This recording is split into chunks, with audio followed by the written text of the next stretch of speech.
શહેરના કાલાઘોડા પાસે આવેલા પૌરાણિક સાતી આશરા માતાના મંદિરે અષ્ટમી નિમિત્તે મોટી સંખ્યામાં માઈ ભક્તોએ દર્શન અને પૂજન કર્યું હતું। હાલ અષાઢી નવરાત્રી એટલે કે ગુપ્ત નવરાત્રી ચાલી રહી છે અને વિક્રમ સંવત 2080 ને અષાઢ સુદ અષ્ટમી રવિવારે દુર્ગાષ્ટમીનું ખૂબ મહત્વ છે। ત્યારે શહેરના કાલાઘોડા નજીક વાવ કિનારે પૌરાણિક શ્રી મા સાતી આશરાનું મંદિર આવેલું છે। 7 માતાઓ જેઓ એકમાં સમાયેલ છે તેવા મા સાતી આશરા માતાજીના મંદિરે માઈ ભક્તોની એક આગવી આસ્થા જોડાયેલી છે। અહીં જેના લગ્ન ન થતા હોય, જેને બાળકો ન થતા હોય, તેઓ અહીંયા પૂજન, દર્શન અને માનતા થકી અહીં પોતાની મનોકામના પૂર્ણ થતી હોવાની માન્યતા છે। આજે દુર્ગાષ્ટમી એટલે કે અષાઢી ગુપ્ત નવરાત્રીની સુદ અષ્ટમી નિમિત્તે સવારથી જ માઈ ભક્તો મા સાતી આશરાની પૂજા અને દર્શન કરવા ઉમટી પડ્યા હતા અને માતાજીને નૈવેદ્ય અર્પણ કર્યો હતો અને ભક્તો પોતાના ઘરે કુંવારિકાઓની પૂજા કરી જમણવાર માટે આમંત્રિત કરે છે। ખાસ કરીને મહારાષ્ટ્રીયન સમાજના લોકોની આ મંદિરને લઈને ખૂબ જ આસ્થા છે।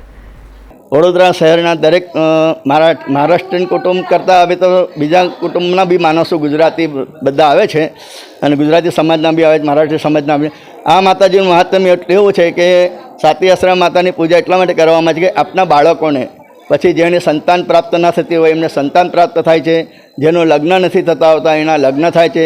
લગ્ન થયા પછી નવા લગ્ન કરીને લોકો અહીંયા માતાજીને જે એમના યથાશક્તિ પ્રમાણે જે ચઢાવે છે, ચઢાવે છે અને પુત્ર પ્રાપ્ત થાય કે પુત્રી પ્રાપ્તિ થાય ત્યારે બી એ લોકો એમની મનોકામના પૂર્ણ થાય એટલે એ લોકો એમને માતાજીને ચઢાવે છે।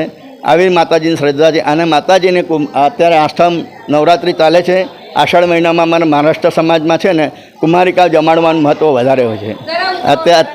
અત્યારે વધારે કુમારિકા બધા જમાડતા હોય છે અને કુમારિકાને નૈવેદ્ય માતાજીને ચડાવવા। આ માતાજીને નૈવેદ્યમાં દહીં ભાત, પૂરણપોળી, વરણ ભાત અને તાંદળજાની ભાજી એનો નૈવેદ્ય ખાસ મહત્વનો હોય છે।